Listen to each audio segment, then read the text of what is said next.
La aventura tiene un nuevo nombre, Nissan Rogue Rock Creek. Con la Rogue Rock Creek estarás listo para conquistar el camino que venga. Si es una ruta rocosa, tienes llantas todoterreno. Ante una gran bajada, control para descenso inclinado y su parrilla tubular para techo, lista para lo que necesites. Cuando la vida te ofrece aventura, tú tienes la Nissan Rogue Rock Creek.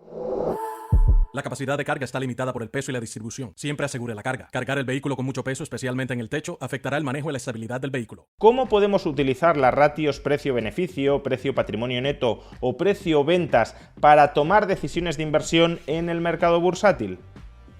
Veámoslo.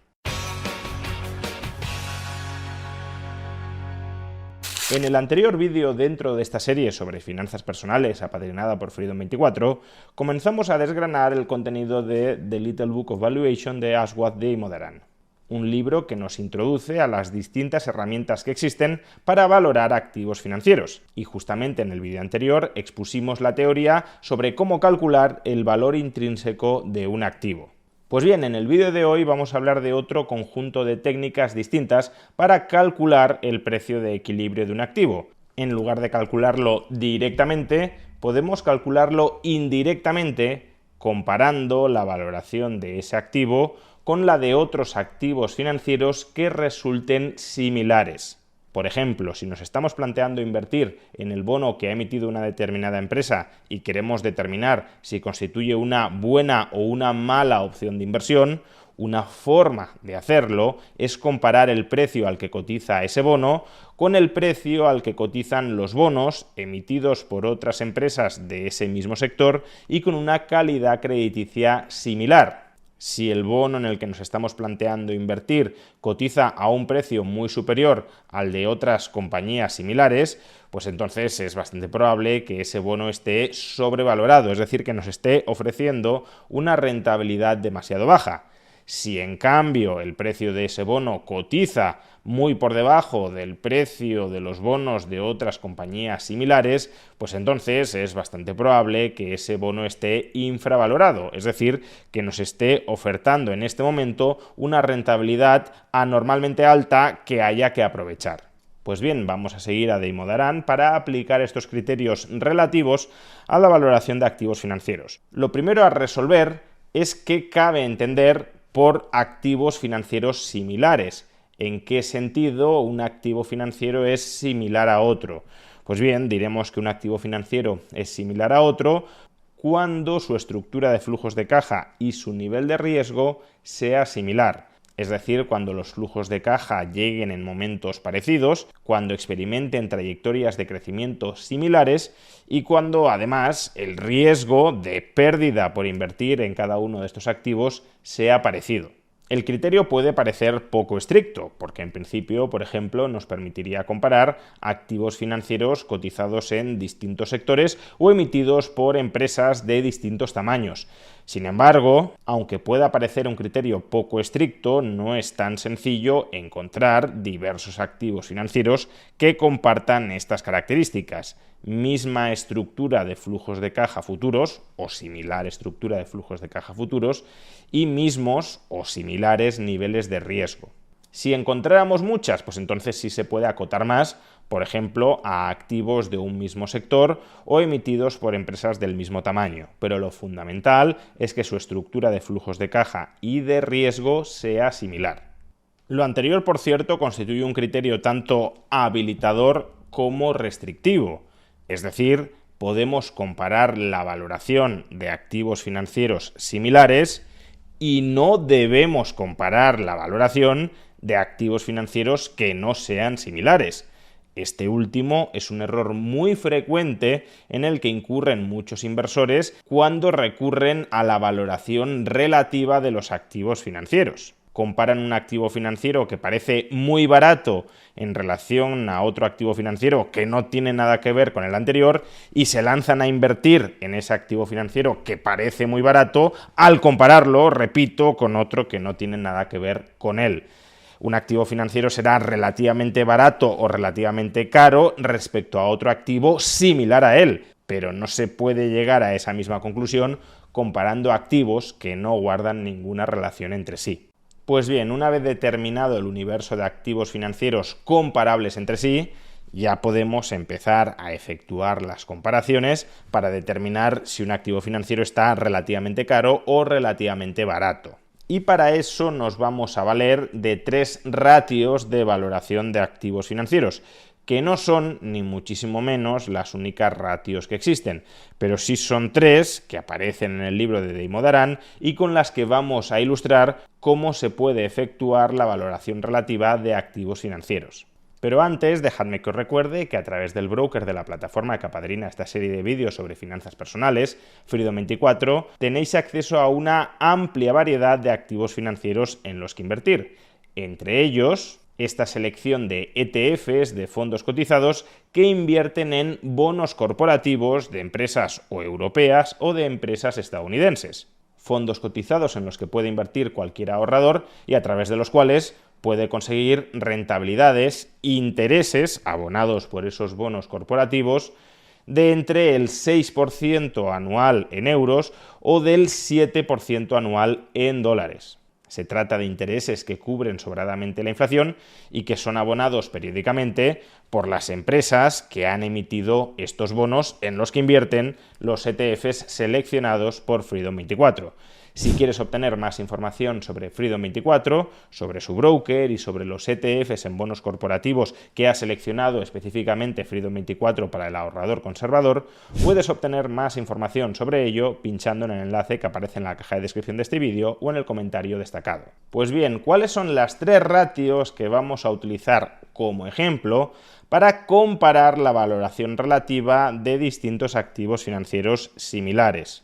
Pues como lo que vamos a comparar son acciones, activos financieros que representan porciones del patrimonio neto de los fondos propios de una empresa cotizada, emplearemos las siguientes 3 ratios. Primero, la ratio PER, o también llamada ratio precio-beneficio, que se define como la capitalización de la empresa dividida entre su beneficio neto. En principio, aunque luego matizaremos esta conclusión, cuanto más elevada sea la ratio PER, más relativamente cara será una empresa. Y cuanto más baja sea la ratio PER, más relativamente barata. En segundo lugar, también utilizaremos la ratio precio-patrimonio contable, que se define como la ratio entre la capitalización bursátil de una empresa y su patrimonio neto. De nuevo, en principio, cuanto más elevada sea esta ratio, más relativamente cara será una empresa. Y cuanto más baja sea esta ratio, más relativamente barata. Y por último, también utilizaremos la ratio precio-ventas de una empresa, definida como la fracción entre la capitalización bursátil de una empresa y sus ingresos totales. Y nuevamente, cuanto más elevada sea esta ratio, en principio más relativamente cara será esa empresa, esa acción, y cuanto más baja, más relativamente barata. ¿Por qué estamos diciendo que cuanto más bajas sean estas ratios, en principio más barata es una acción? Pues porque una ratio precio-beneficio, una ratio precio-patrimonio neto, una ratio precio-ventas bajas, significan que estamos pagando un precio reducido para comprar los beneficios, el patrimonio neto o las ventas de esa empresa. Es decir, nos están indicando el precio relativo que estamos pagando por cada unidad de beneficios, por cada unidad de patrimonio neto y por cada unidad de ventas de esa empresa. Y por eso, cuanto más bajo sea el precio que estamos pagando por cada unidad de estas 3 magnitudes, más barata es en principio una compañía. Sin embargo, mucho cuidado con lanzarse a invertir y a comprar acciones simplemente basándose en que estas 3 ratios en esta acción sean bajas. Porque, por ejemplo, una empresa que esté a punto de quebrar y que el mercado sepa que está a punto de quebrar, tendrá estas 3 ratios bajísimas, porque sus beneficios futuros son nulos y por tanto nadie va a querer pagar nada por ellos. Su patrimonio neto se va a extinguir a corto plazo y por tanto, por muy bajo que sea el precio que paguemos por él, será un precio muy caro, y sus ventas no son o no van a ser ventas que proporcionen beneficios y por tanto tampoco tiene sentido pagar nada por ellas. De ahí que estas 3 ratios se tengan que usar en valoraciones relativas, es decir, comparamos el nivel de estas 3 ratios con el de otros activos similares. Y si estas tres ratios son más bajas que las de otros activos similares, pues entonces probablemente estemos ante una buena oportunidad de inversión.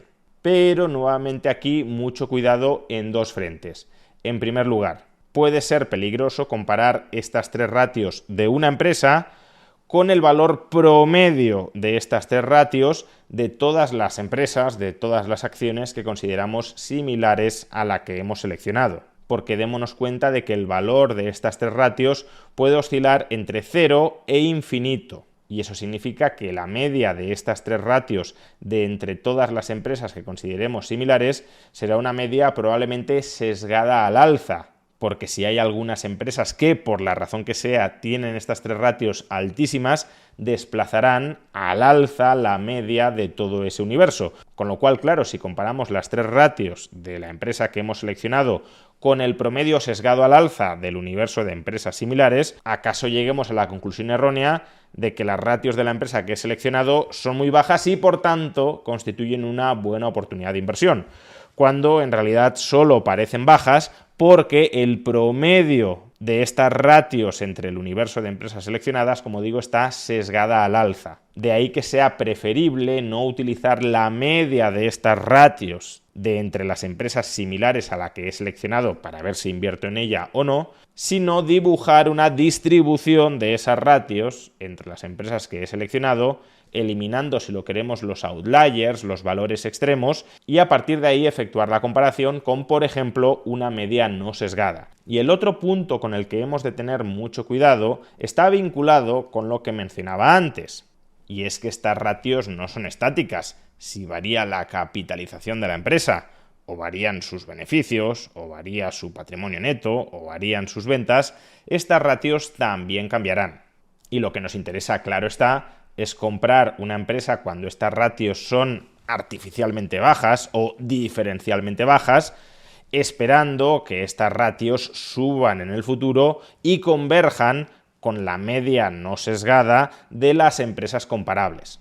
Y por tanto, claro, antes de invertir en una empresa que tenga estas ratios relativamente bajas con respecto a otras empresas comparables, hay que plantearse cuáles pueden ser los catalizadores que impulsen una elevación futura de estas ratios que converjan con la media del universo comparable. Y en este sentido, Damodaran nos dice que hay varios catalizadores posibles para cada una de estas tres ratios, pero que en cada una de ellas hay un catalizador que sobresale con diferencia frente a todos los demás, y por tanto será la variable clave que deberemos estudiar para determinar si una determinada ratio precio-beneficio, precio-patrimonio neto, precio-ventas, es baja y va a elevarse en el futuro, por tanto constituyendo una buena oportunidad de inversión, o no lo es. ¿Cuál es el catalizador principal en cada una de estas tres ratios? Pues en primer lugar, en la ratio precio-beneficio el catalizador principal es el crecimiento esperado en los beneficios futuros de la empresa. Si encontramos una empresa con una ratio PER, con una ratio precio-beneficio baja en relación con el universo de empresas comparables y además estimamos que los beneficios de esa empresa tienen un potencial de crecimiento muy alto, entonces ahí seguro, si nuestras expectativas son correctas, claro, seguro que tenemos una muy buena oportunidad de inversión. La capitalización bursátil de esa empresa tenderá a incrementarse más en el futuro de lo que aumentan sus beneficios y por tanto la ratio PER tenderá a aumentar, a converger con la media del sector. ¿Cuál es el catalizador clave en la ratio precio-patrimonio neto? Pues la alta rentabilidad sobre el patrimonio neto. Es decir, que si encontramos una empresa con baja ratio precio-patrimonio neto y una alta rentabilidad sobre su patrimonio neto, alta rentabilidad que puede ser presente o estimada en el futuro, entonces, en ese caso, si nuestras expectativas son correctas, estaremos de nuevo ante una buena oportunidad de inversión.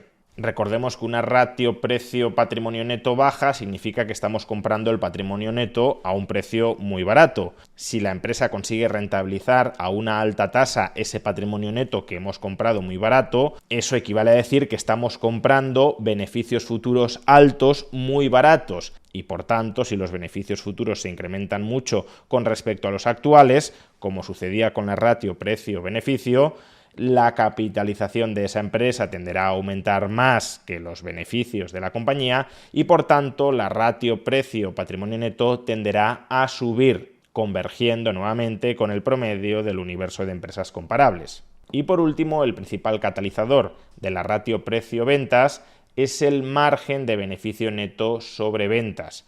Como en el caso anterior, una ratio precio-ventas baja significa que estamos comprando muy baratos los euros de ventas de esa empresa. Por ejemplo, una ratio precio-ventas de 0,1 significa que estamos pagando 10 céntimos de euro por cada euro de ventas de esa empresa. Pues bien, si estamos comprando muy baratas las ventas, los ingresos por ventas de una empresa y esa compañía tiene o va a tener, creemos que va a tener, un alto margen de beneficio neto por cada euro de ventas, eso equivale a decir, nuevamente, que estamos comprando muy baratos los beneficios netos de esa empresa. Y por tanto, al igual que sucedía con la ratio precio-beneficios, si compramos muy baratos los beneficios futuros crecientes de una compañía, cuando esta información se generalice en el mercado, la capitalización de esa empresa tenderá a aumentar más que sus beneficios y también que sus ventas, y por tanto, la ratio precio-ventas tenderá a aumentar, convergiendo con el promedio de las empresas comparables. En definitiva, en este vídeo hemos expuesto los principios muy rudimentarios, muy básicos de la valoración relativa de activos financieros, especialmente aplicado al caso de las acciones de empresas cotizadas. Por supuesto, y como hemos visto, esta valoración relativa está plagada de supuestos implícitos y de expectativas de futuro. De ahí que nuestras conjeturas sobre que una empresa está relativamente barata con respecto al universo de compañías comparables pueden ser conjeturas fallidas, porque puede que no hayamos seleccionado bien ese universo de empresas comparables, o puede que nuestras suposiciones sobre si los beneficios van a crecer, sobre si la rentabilidad del patrimonio neto se va a elevar, o sobre si se va a restablecer un alto margen de beneficio neto sobre ventas, que esas suposiciones sean erróneas. Por eso siempre es pertinente complementar estas valoraciones relativas de los activos financieros con otras valoraciones absolutas de esos activos financieros que proporcionen al menos una cierta realimentación, positiva o negativa, a las estimaciones a las que hemos llegado por alguno de estos dos métodos independientemente. Sea como fuere, en los próximos vídeos dentro de esta serie apadrinada por Freedom24 seguiremos exponiendo el contenido del libro de Dave Modaran. Así, en los próximos vídeos hablaremos sobre la valoración de los activos financieros a lo largo de las distintas etapas de la vida de una empresa, desde que nace hasta que muere.